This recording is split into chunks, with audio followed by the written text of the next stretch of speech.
The Baltimore Ravens extend Rashod Bateman just one day before the 2024 NFL Draft. We talk about what it all means for Bateman, for the Ravens, their draft plans, all that and more. Coming up next here on this live edition of Locked On Ravens.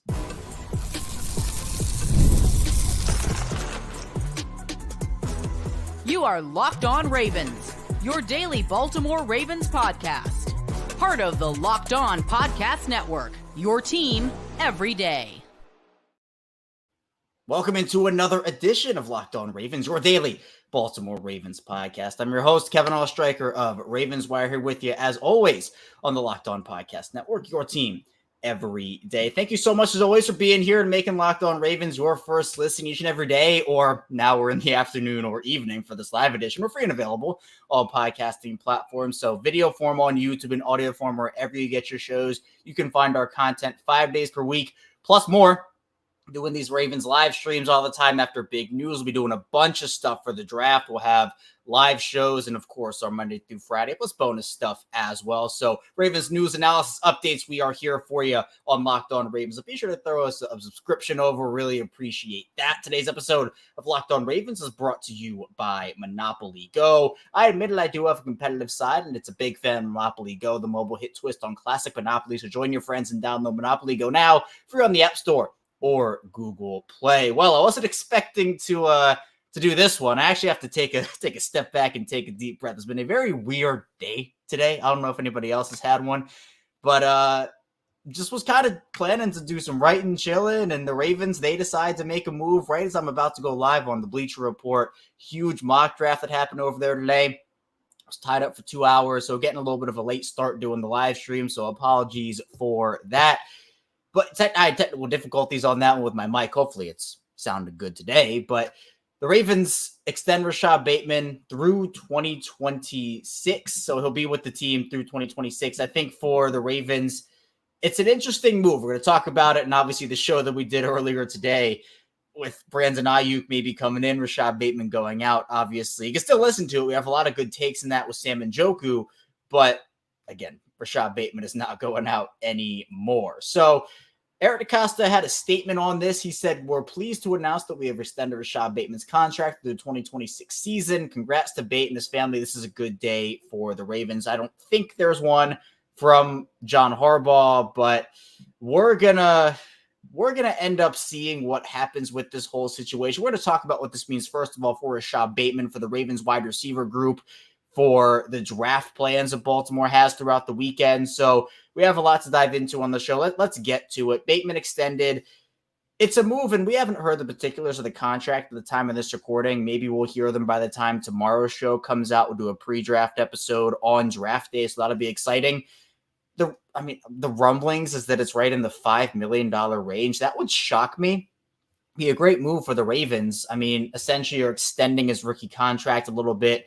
There was a lot of conversation, though, about the fifth-year option and just kind of what that would mean for the Ravens, for Baltimore. But for a guy in Bateman who has a ton of potential but hasn't necessarily lived up to it, right? We've talked a lot about, well, what if he can do this? What if he can do that? We've seen the flashes. We've seen him burn guys on routes. We've seen him catch some big touchdowns in some big moments, but the injury history has been there. Some of the drops as well. It's just all these things combined that hasn't let Rashod Bateman do the pure breakout thing, I guess is what I'm trying to say. So that's one area of concern for a lot of people where, look, if it's a team-friendly deal, I don't think a lot of people are going to hate on that, right? It's a situation where the Ravens get a guy who hasn't lived up to the potential on a cheaper contract. But the thing that I think the question is, if I'm looking at questions, it's one, the money, but two, the role. Bateman and the Ravens have taken a huge swing on his potential, not only with this move, but the way they've approached the wide receiver position in the offseason. Because for Baltimore, they bring in Deontay Hardy, who was obviously they're going to use him primarily on special teams. They re-signed Nelson Aguilar. That was a fine move. But I mean, they're bringing in guys like Michael Gallup and Josh Reynolds for visits. So to me, the Ravens are proving, and I said this a couple of weeks ago, they are proving to me that they trust Rashod Bateman in this number 2 role. It's going to be Zay Flowers at the number 1, but then Bateman coming in as the number 2. It's a risk. It is a risk. They're going to have a full offseason together. What I'm talking about is Lamar Jackson and Rashod Bateman. Those two have seemingly not really gotten on the same page throughout the course of Bateman's career in terms of the deep balls and things of that as well. And Victor, I see your comment. We'll get to the draft more so in the second and third parts of the show. I'm just kind of running through things right now. I see Ravens 76 Be More checking in, saying, I'm happy for Bateman, praying for another healthy season from him. The potential is there. 320 saying this is the only time I will question EDC. He stays trying to turn something into a project. Dennis saying great move for Bate in the Ravens. 320 saying this is year 4. We have bet on him twice before. We can't act like we haven't. So again, there's a very mixed reaction on the fan base right now. I think to me, you have to be sure that Rashod Bateman can be a guy for you this season. And for a lot of people, there hasn't been a lot of, I don't think assurance, this is the right word, but there hasn't been a lot of proof in the pudding, I guess, for Bateman consistently over the course of his career so far. I'm a big Bateman guy personally. I have been since the draft. I thought it was a great pick for him. But there are two sides to this coin. On the one side, yes, Bateman hasn't really been able to put together a full healthy season, hasn't had a full off season with Lamar in that whole conversation in terms of getting the rapport there. So maybe this is the year that all happens and everything comes together, the pieces are fit, and you get him on a really cheap contract. The other part of it is, okay, maybe he gets injured again. Maybe the production still isn't there. And at that point, it's not about the money, especially if it's only $5 million per season. Like, that's not an issue. But it would be, you're not investing otherwise. So we're going to see after the draft if they still draft a early receiver, which I don't think is out of the question all entirely. I still think they could add a receiver, maybe even in the first round, although I do think this extension does bring the likelihood of that down considerably. I wouldn't be shocked if Baltimore sees a receiver that falls to them at 30 or falls to them in the second round, and we can see what ends up happening there. But Bateman is a player that if it hits, it's good. It's a good move. But we just don't know. Now, the other part of this, like, we don't know the money yet, but we've seen the receiver contracts. I mean, literally, what? An hour before the Rashod Bateman news dropped, Amon-Ra St. Brown got a bag from Detroit. We saw Gabe Davis, who a lot of people are very in or out on. He got, $13 million per season from Jacksonville. Darnell Mooney got around that same money from Atlanta. The wide receiver market is booming right now. Maybe the Ravens have some, I guess, option declining remorse in what happened with Patrick Queen. The big conversation was, yeah, they might pick up Bateman's option. They might decline it. It was right around that $13-14 million range. That's about the same as receivers, and questionable receivers are getting on the market at this time.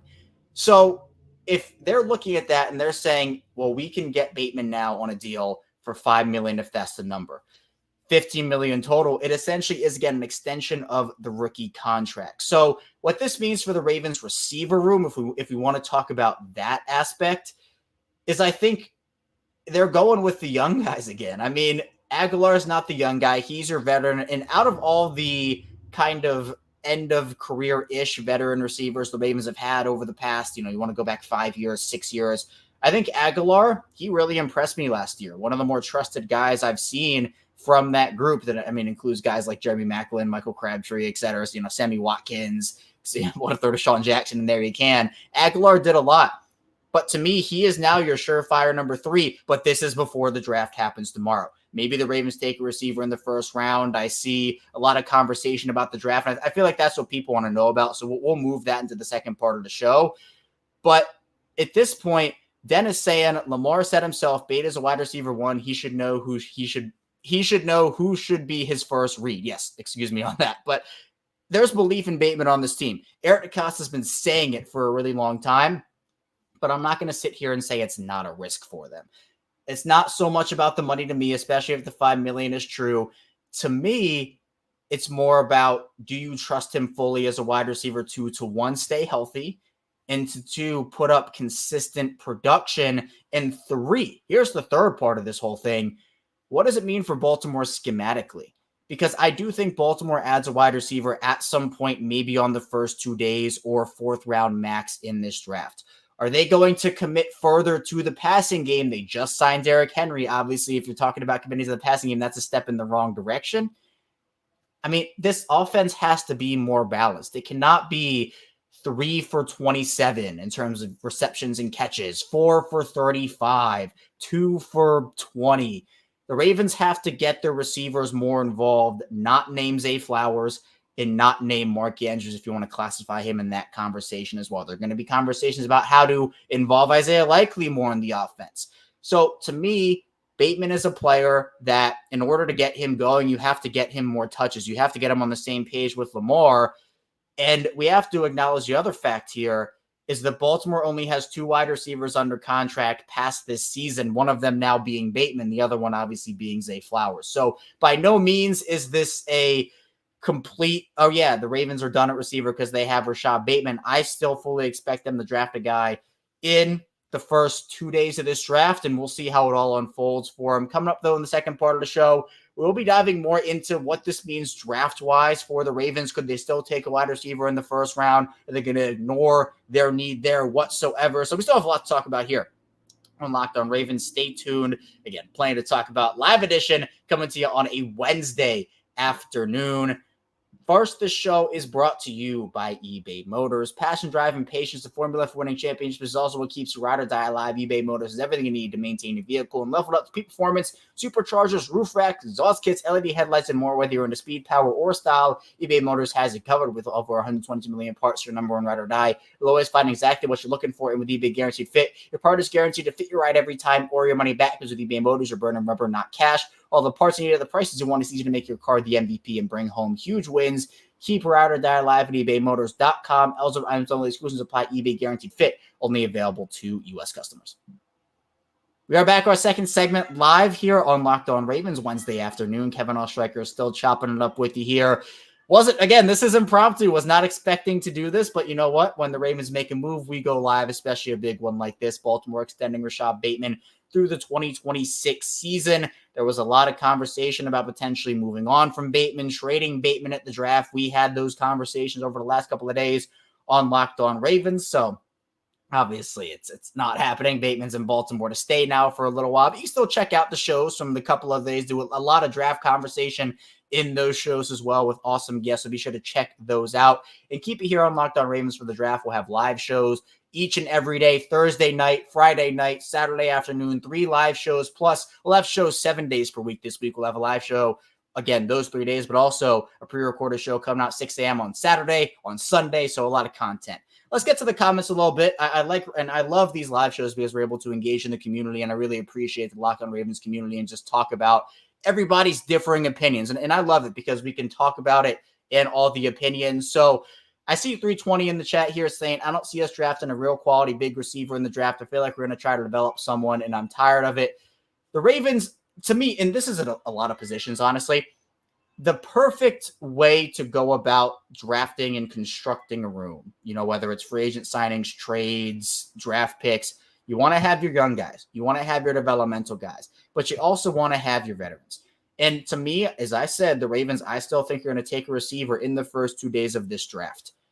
That's 6. Let's look at the wide receiver room right now. It's Zay Flowers, Rashod Bateman, Tylan Wallace, Nelson Aguilar, Deontay Hardy. My sweet spot for wideouts is 6. Now, maybe they change things up this year. Maybe they only keep 5. Maybe they go and they keep an extra guy with 7. I don't know how it's going to unfold, but if they're only keeping 6, if they draft a guy, that's their 6th.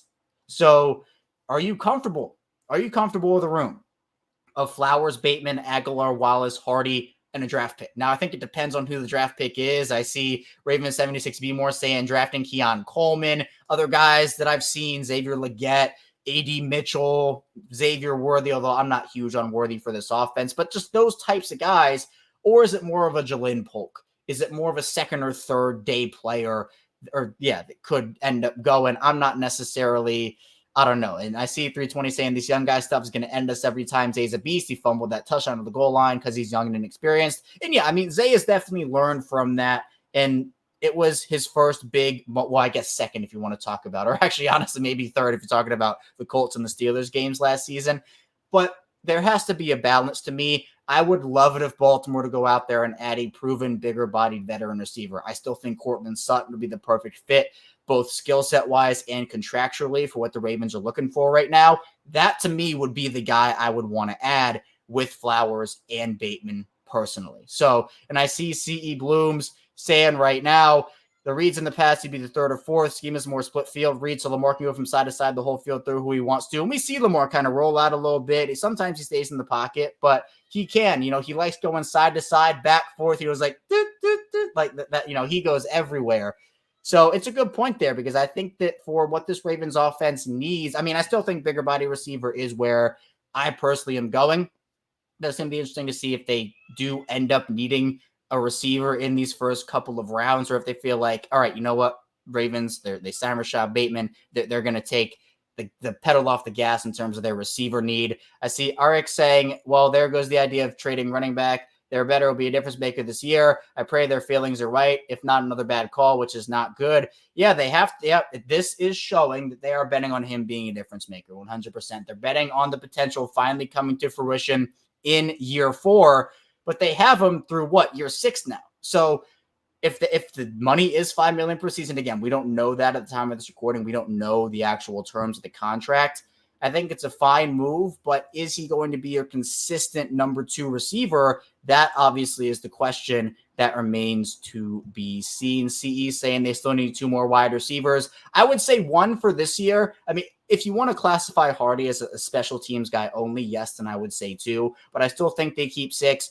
But I would say they need 1 wide receiver for this year. They need multiple guys for next year and beyond because, again, only Flowers and Bateman are under roster right now. I see Ravens 76 more saying EDC going to surprise us tomorrow with a massive trade. Mark my words. Look, it'd be crazy. I don't know what position it would be at. If you're talking about wide receiver, Cortland Sutton would be that guy. We talked about Brandon Ayuk on this morning's show with Sam Njoku. So if you want that commentary, be sure to check that one out. We're going to see what ends up happening with all of that. And I'm reading through the rest of the chats here. I want to talk a little bit more about what the move means for the draft just in general here. Baltimore's, they have so many needs. The needs are off the charts for them. They've lost so many guys in free agency. You want to talk about their offensive line need, that's the biggest one. I think what this means for the draft is that their need for it's almost like the Van Noy thing, just to a little bit lesser of an extent in terms of them drafting a guy. With Van Noy, everybody was talking about edge. The edge room is too young. They have no veterans. Van Noy brought that need down considerably. Now, when you're talking about wide receiver, with Bateman there, we were still talking about first-round wide receivers with Bateman on the roster. I don't think this changes anything too much in terms of them taking a receiver high. So I can still see them. If they're in love with Xavier Legette and it feels like they really like him and he's there, I don't think it would be a shock to see Baltimore take him at 30. Maybe they like a guy in the second round. They could take him there. But we were doing all these mock drafts, these Bateman trades. This Bateman trade stuff really started for a lot of people over the last couple of weeks in terms of it actually getting out there to a lot of different people. So we were talking about this months before of, hey, you know what? Yeah, they can take a first round wide receiver with Bateman and Flowers already on the roster. So that's why it doesn't change it too much for me. I see Marcus checking in here saying this is a good deal because you keep him for cheap for 2 years and extend him after 2025, which would be going into Zay's 4th year. Pick up Zay's 5th year option. Now you have 2 elite receivers now to 2027. Hopefully Bateman's elite. I still think he has elite potential, elite traits, especially elite route running. That to me was always my favorite part of Bateman, especially coming out of Minnesota, was his elite route running. So hopefully he does put it all together. In Marcus, I think that's a really good look. If everything works out, I think that is the perfect formula, especially because the 5th year option, I think Zay's will be higher than what Bateman's is, just because I expect Zay to hit accolades and playtime. Bateman did not. He's only on the basic plan for the 5th year option. But still, the wide receiver market is going to continue to go up. We're seeing these really good wide receivers. And again, what happened last year? The Ravens declined Patrick Queen's 5th year option. Obviously, they thought that was the right move at the time. The potential hadn't really been put all together. And then what did he do? He goes and he balls out. And obviously, a lot of people would like to have Patrick Queen on that 5th year option this season back in Baltimore. Just putting aside everything that happened with him signing with Pittsburgh, right? For Bateman, maybe the Ravens want to correct that mistake and say, we're going to trust the guy. If it's a cheap enough deal, it can work. So that might be what ends up happening. And Casey, I want to bring up your point here because this has been a conversation that I've seen. I haven't really addressed it, but Casey says, I hope they trade Andrews for DK or Higgins or someone actually good. I'm personally not trading Mark Andrews. I understand where the conversation comes from because we have seen what Isaiah likely can be. I get where it all comes from, but to me, I don't think it makes sense on this team. Mark Andrews is the best tight end. You can talk about the contract. You can talk about some of the injuries here and there that he's had, but he and Lamar have a connection unlike any other. To me, I'm not trading Andrews, but you have to find a way to get Isaiah Likely involved.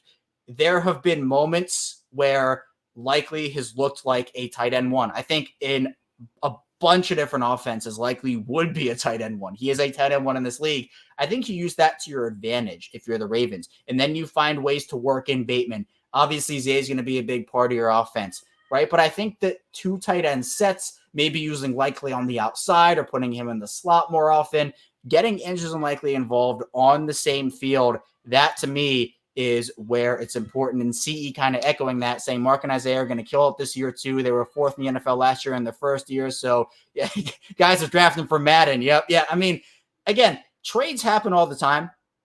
Football trades are a little more interesting, though, because of the value, the conditional picks, and everything of that nature. I see Dennis thinks 2 receivers will be taken this year. I see Arik saying this is a signal the Ravens aren't going to make a move early at pick 30, maybe not at pick 62. I don't know. I feel, as I was saying, Arik, I still think that Baltimore could make a move for wide receiver. Christopher checking in saying, I have complete faith Bate will have a PQ season. They'll add a pass catcher in the draft. Wouldn't rule out a tight end, moving likely to wide receiver. He's thin for a tight end, needs to be on the field.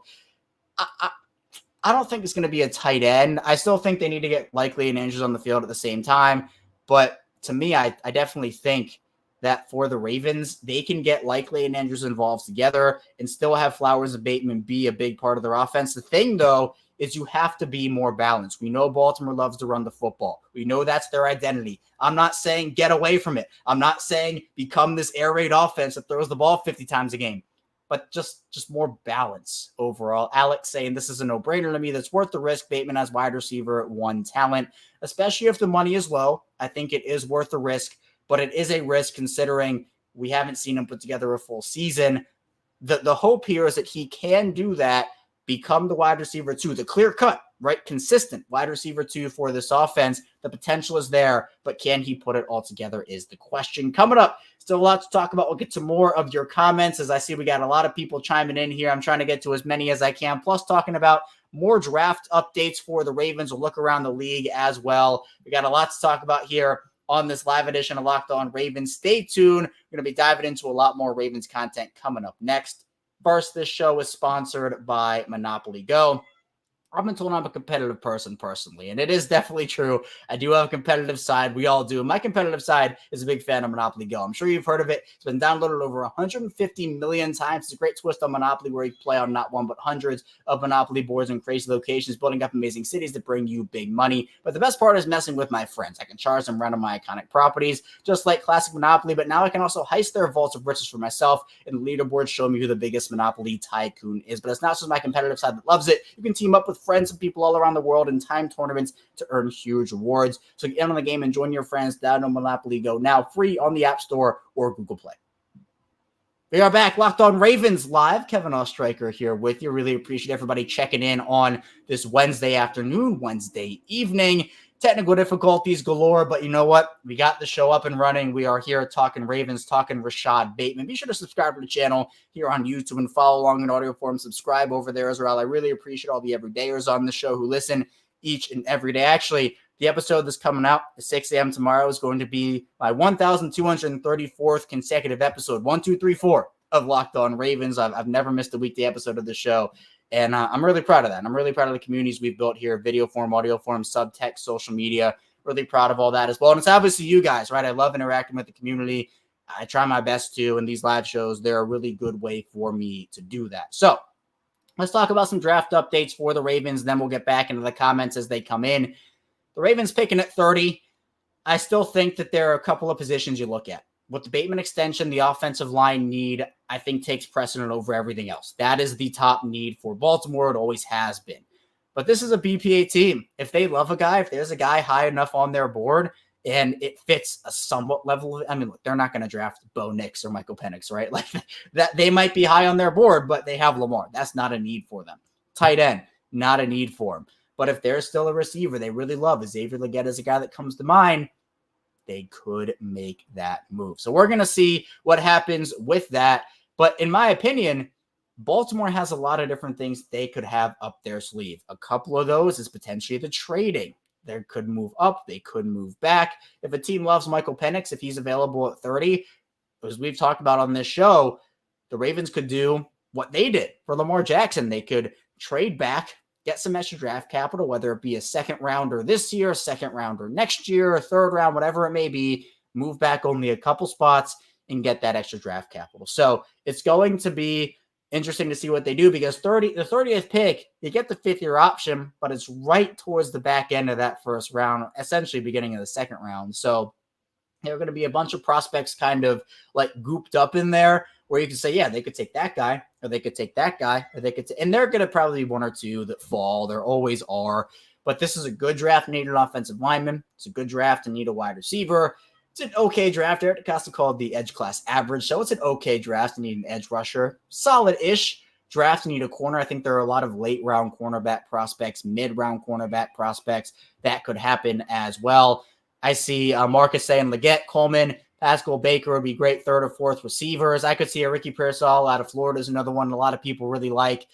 But these guys might go a little earlier if there's a big run on receivers because then obviously there just aren't as many options. So I think there's going to be a run on offensive linemen early, but there are still going to be a couple guys that fall. There'll probably be a run on corners early, maybe like the top 2 guys, top 3 with Kool-Aid McKinstry. But if you're the Ravens, you want to see Bo Nix go before 30. You want to see Michael Penix go before 30. You want to see a run maybe on those corners, maybe a safety like a Tyler Nubin sneaks into the first round before 30.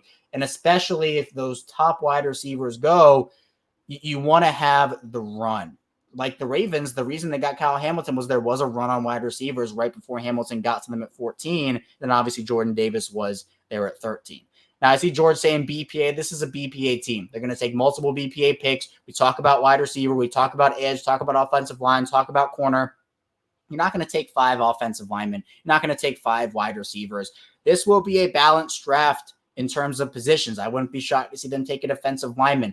I wouldn't be shocked to see them take a running back. Eric DeCosta even said as such they're looking at the running backs, but that would more so be a day 3 thing for me, in my opinion. Safety with Geno Stone now gone. Daryl Worley a free agent. That's another one as well. Mark is saying this move means go get O-line. I expect them to draft multiple offensive linemen. I've even been toying with the fact, you know what, hey, maybe Baltimore drafts 2 offensive linemen with their first 3 picks. Maybe a tackle you can plug and play and a guy to compete at guard. Maybe vice versa as well. I see Sedarian saying if the Ravens don't go OT at 30, is Makari or Falele a starter? Not guaranteed, Sedarian. I think that, in my opinion, there are still guys that they can draft in the second or third rounds that they can have in that competition. Now, a first-round tackle would definitely mean plug and play because at this point, the Ravens cannot afford to draft a guy in the first round and have them not play or have them sit for a season. You have to draft a guy that you can at least play somewhere, even if it's an offensive lineman that is more of a project. I think Amarius Mims is someone that a lot of people talk about is sky-high potential in this class, but you're not going to get maybe immediate production in terms of maybe his run blocking. Still, you got to play him somewhere. I mean, the Ravens are in a window right now. You need production out of those early picks. So to me, it's not necessarily a Makari or a Falele is going to start if the Ravens don't go offensive tackle at 30, but there are still enough guys in this class, especially on day 2, that I think could at least challenge for that starting job, or you can kick a guy inside if you need to. 320 saying I'd rather have McConkey than Bateman. Bateman is a little bigger than McConkey. Flowers and McConkey in the same offense would be like disgusting route running wise, but it's going to be interesting to see because I've been harping up the entire offseason pretty much. Baltimore needs a bigger bodied wide receiver. McConkey obviously doesn't fit that, but still a really good player overall. Dennis saying Hardy will play more special teams than receiver this year. He'll be insurance at wide receiver playing first string returner. And this is the way I see CE saying the Ravens need 2 wide receivers. I saw him commented it again. To me, if you're viewing Hardy as only a special teams player, if you're the Ravens, 2 wide receivers in this draft can work, right? That to me, if you're keeping 7, the only way I see them keeping 7 is if they say, yes, Hardy's going to be our special teams guy, returner. It could happen, right? I think Hardy will get some gadget plays in there. He can make some stuff happen, but he's going to be primarily special teams. So if that's where they view him, I could see Baltimore keeping 7 wide receivers as long as they're trying to get production out of all of those guys.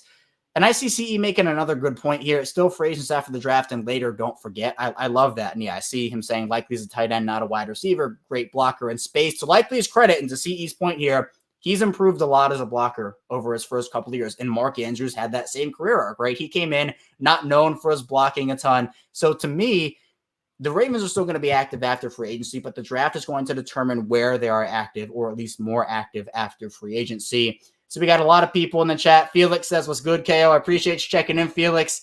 I see Raven76B more saying Bateman will put it together. Bateman will change a lot of fans' opinions. Yeah, and again, I think the fan base is split here in terms of them loving the Bateman extension or them really not loving the Bateman extension. I'm in the middle. I think, again, for the money that's being reported at the time of this recording, I think it's a fine move there. But again, the risk is, can he be their consistent number 2 wide receiver when, again, he was their number 1 during his second season last year in 2022. That didn't work out. He got injured. 2023, it was kind of like a split wide receiver 2-wise between Bateman and Odell. Bateman got injured a little earlier in the season. So we're going to see. And I see some conversation about Odell in the comments here. 320 saying everyone knew Odell was a name to sign Lamar. He hasn't been a superstar in the league since the Giants. The Ravens were never getting Giants Odell, right? And I had said this on this show before. They were never getting Giants Odell. It was more so a move to say, hey, Lamar, we'll get you the guys you want. We believe in you. Let's get you back here. It was a necessary move to bring Lamar back. And while it was an overpay, if you look at the contract and the production, I still think he brought value. But I think Baltimore might be done adding a quote-unquote veteran wide receiver. And, man, we got a lot of comments in here as well. I see Rico saying get Leggett. BP saying waiting on the Bateman numbers before I get frustrated. So, yeah, again, the numbers are going to determine a lot. If it is just 3 years at $5 million per year, 15 total, hey, you know what? That's a risk you can take. That's a risk you can live with. If it's $15 million per season, then I think we might have to have a different conversation as well. But I see Dennis saying we got to take him more seriously when he says Bates is number 1. You know what? If the quarterback believes in him, if the team believes in him, if that's the energy around the team and that's the energy they have towards a player, it's not necessarily shocking they went this route. Casey's saying I like Leggett or McConkey. Leggett fits the mold of what Baltimore needs a little bit as well. I think McConkey's a really good player, but I can't see Baltimore taking another smaller, speedier wide receiver as well. So I'm a big Bateman believer. I have been for a while. I've been preaching on this show. I think the potential is there. He has shown the flashes. I think this was more so a move of, you know what? You can get Bateman at that money if it is $5 million per season. You take that and you don't have the remorse of not signing the guy or not picking up the 5th-year option. It essentially is an extended 5th-year option here as well. So we got a lot of draft comments here, a lot of draft conversation about Xavier Worthy, McConkey, Parasol, Keon Coleman. We're going to have so much of that over the course of these next 3 days. I'm really excited. We're also going to have a pre-draft, not a stream. It's going to be an episode tomorrow, regular scheduled programming at 6 a.m. Eastern time. We'll have Kaji Ismail. I think he's hopping back on with me here tonight. That'll be out tomorrow.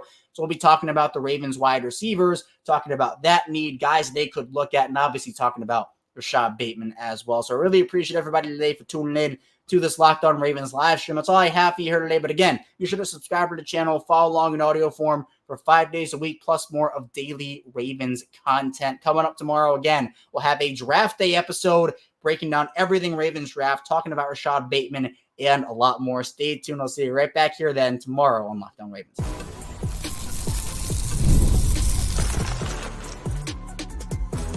You are Locked On Ravens, your daily Baltimore Ravens podcast.